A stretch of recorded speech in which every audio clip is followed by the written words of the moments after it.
With the bagels that I made in the last video, I just made avocado toast with hummus and of course lots of onions. And since that's the last of the bread, I'm gonna make more.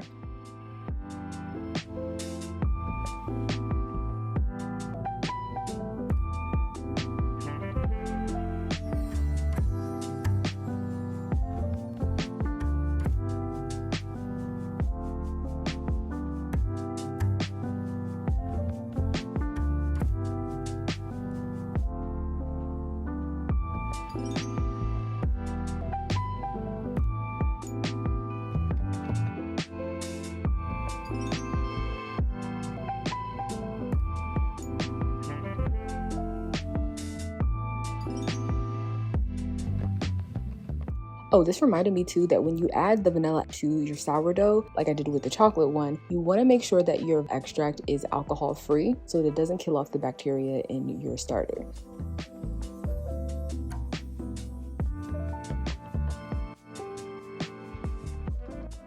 Now, I first made a plain chia seed pudding to experiment with, and then I made another banana pudding because I wanted to make some adjustments from the one that I made last week. So I started off by first mixing it in a separate container because chia seeds will immediately start to absorb and thicken. So this is going to allow us to layer the ingredients, plus you get an even consistency because if you don't mix it well, the seeds will stick together and then you get random chunks in your pudding that are a little drier than other areas.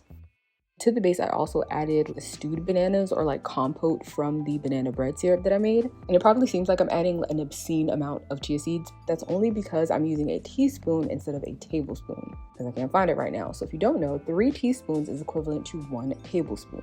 And this recipe calls for 3. Mainly because that's the serving size that's on the back of the package, but you could feel free to use more or less. And by the way, the base is just cashew cream. The recipe for that, along with everything else that I'm making here, is in the description box. In my opinion, it's ideal for pudding consistency versus other types of milk because they just wind up being too thin. Even cashew milk is thicker because you don't have to strain it, so the soaked cashews blend completely smooth, and you have the remaining pulp that gives it more of like a custard-like texture. If you have a nut allergy, I am so sorry. It just has the texture of like whipping cream almost and is really rich and satisfying in recipes that need an adequate amount of fat, but at the same time being neutral enough that you can either make it sweet or savory. So apart from desserts, I also use it for pasta, like an Alfredo sauce or even a creamy salad dressing. See, this is why I don't measure things. After I dumped this 1/4 cup of pistachios, I said, you know what, might as well use this for nutritional yeast instead of guessing. Wrong. That was too much. And I would have known that had I just let the ancestors guide me. So yeah, you need about half that. I mean, it's fine. It didn't really affect the taste really, since nooch is kind of like a cheesy flavor, which is exactly what you want in a pesto, but like 2 tablespoons would have been enough. And with that, I'm making a mortadella inspired sandwich. So I'm using deli slices, pistachios, and I made like a whipped ricotta instead of burrata. And while it was good, I feel like we're just missing something. So I would actually recommend adding some grilled peaches because I already know that that tastes amazing with this ricotta. And I need some greens, so definitely some arugula.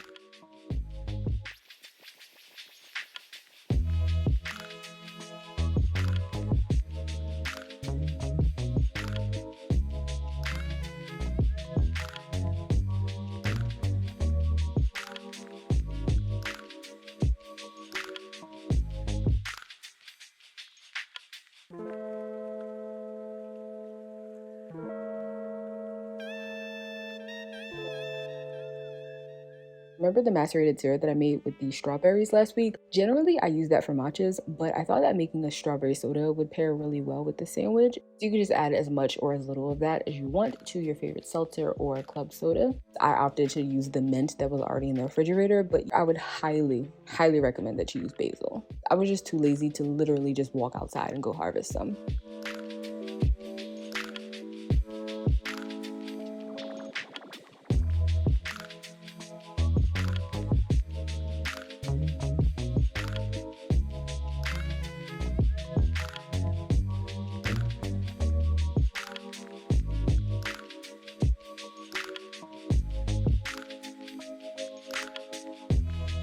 I think it adds some nice depth to have both the cooked and fresh bananas. However, this jar is tiny, so I can only add but so many layers. But also I do like to make small batches of this, otherwise I will sit there and eat the entire jar in one sitting.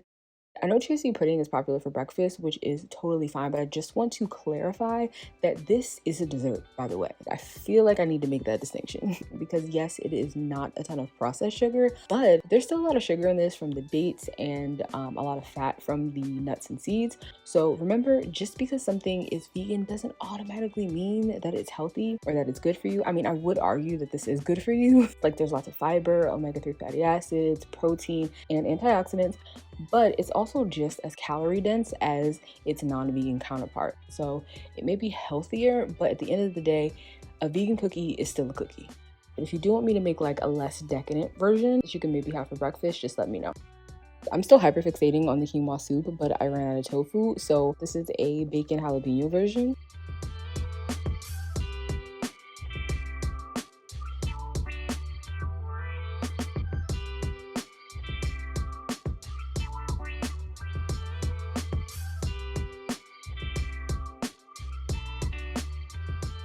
I'm gonna make 3 batches of dough for 2 types of bread, focaccia and a marble loaf. So 1 high hydration, 1 plain, and 1 chocolate. And by the way, I did end up buying that Dutch processed cocoa powder, and yes, it does make a difference, unfortunately. Most significantly, it's not as bitter. So if you're just dusting on top of something, which I will be doing later for a tiramisu, Dutch process is the one you want.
By the way, if you really like my sourdough content, then you usually get sneak peeks of them on Instagram. So you might have seen me post this loaf. And if you want the recipe, it's already sent out in the newsletter. Since y'all been asking for a cookbook for like the longest, I figured the least I can do is give y'all some ideas in the newsletters, because Squarespace does have a ton of options for sales. Like it can be digital content that you can download, or like membership exclusive videos where I would say make the recipe step by step so that you can follow along with me. They even have online courses for those who offer detailed programs that need to be outlined over like a period of time. For example, if you're like a personal trainer or fitness provider, and of course general e-commerce, like if you have tangible items, including your own custom merch, which Squarespace will actually produce and even ship for you. And like any good online tool, they offer analytics so that you can get additional information on engagement and how to better serve your clients or your community. So if you're looking to diversify, they've got all the options. All you have to do is go to www.squarespace.com/abetweene or use my code abetweene for 10% off.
Also using the leftovers from the pitas that I made last week, I'm making a sandwich. And then at the last minute decided I really wanted like a panini, sort of a tuna melt. So I threw it on the stove and oh my God, the way this started a hyperfixation. Not in this video, but in the next episode, you'll see me make a tuna melt like every other day. But that obsession has already subsided, so.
Problem still remains that I cannot stop baking. Actually, ever since one of you sent me a DM, that was the cause of me making those marbled bagels in the first place, and now it's migrated to bread. And so there was that inspired me to make this chocolate loaf. And it did not disappoint. This even trumps the last chocolate loaf that I made, like the double chocolate one. I mean, the shape is kind of weird because I scored it too deep, but I kind of like it. This was so good. But given that I added chocolate chips like 4 separate times, I feel like that was inevitable. And sharing is caring, so I did have it and share it with my family.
The tea for this week is a passion fruit hibiscus. This is just passion fruit juice cubes that you find in the freezer section. I just let them thaw out. And I brew my hibiscus really strong. So even after I've diluted it, it's quite tart, which is fine because I think that pairs really nicely with the passion fruit. To balance them out, I'm going to add some pineapple juice.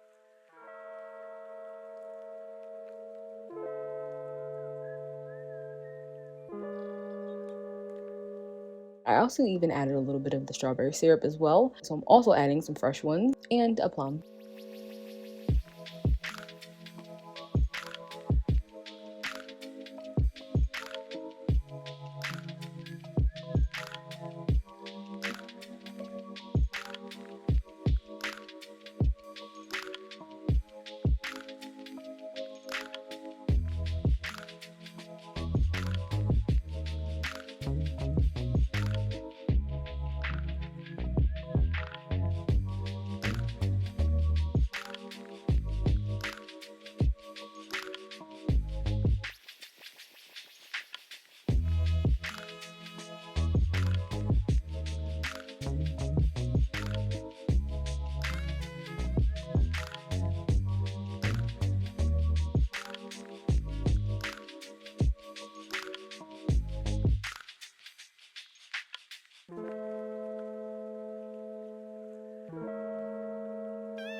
I was dilly-dallying in Whole Foods the other day, and happily so, when I came across these noodles. Is this not everyone's favorite chili oil brand? Because it's mine. So obviously, I promptly grabbed as many bags as I could carry because they were on sale for like $1.30. And apparently these are not ramen, which didn't initially occur to me actually because I didn't read the instructions till I got home. So they're meant to be enjoyed as is. Chewy noodles with chili oil and soy sauce, which is delicious, but not super filling. And when I reach for packaged foods like this, it's because I don't have time to cook anything else. So to feel satiated for longer than like 15 minutes, I need to add more protein and fiber. So when my noodles are almost done, I throw in some bok choy for the last, like, I want to say minute to 30 seconds. It just depends on how fresh or how well done you want it to be. Then I add tahini or peanut butter to the sauce. You could even do like a minced tofu to mimic pork, and then enjoy it as like almost dan dan noodles. I could not be bothered to mince fresh garlic, so I'm just using powdered plus ginger and a little bit of agave, which is optional because everything is in the sauce besides the sweetener, which is what makes fly Beijing so good. It's already so well seasoned and balanced. I cannot even find words for how good this was. Like, biting into this was so nostalgic. When I say this tasted exactly like tiramisu, I am not even exaggerating. The leftover vanilla wafers that I used from the banana pudding did exactly what they needed to do. Like, in this moment, I don't even know if there's a difference between the recipe of a vanilla wafer and a ladyfinger, but in this pudding, it don't matter. And although I would say that the whipped cream is optional, really it's not, because obviously at the end of the day, chia seed pudding will never be mascarpone. So topping it really just adds that airy texture and then really balances off that cocoa powder. Oh my god, this is dangerous. But yeah, as far as all of my chia seed puddings rank, this is ranking top 2, and it ain't number 2.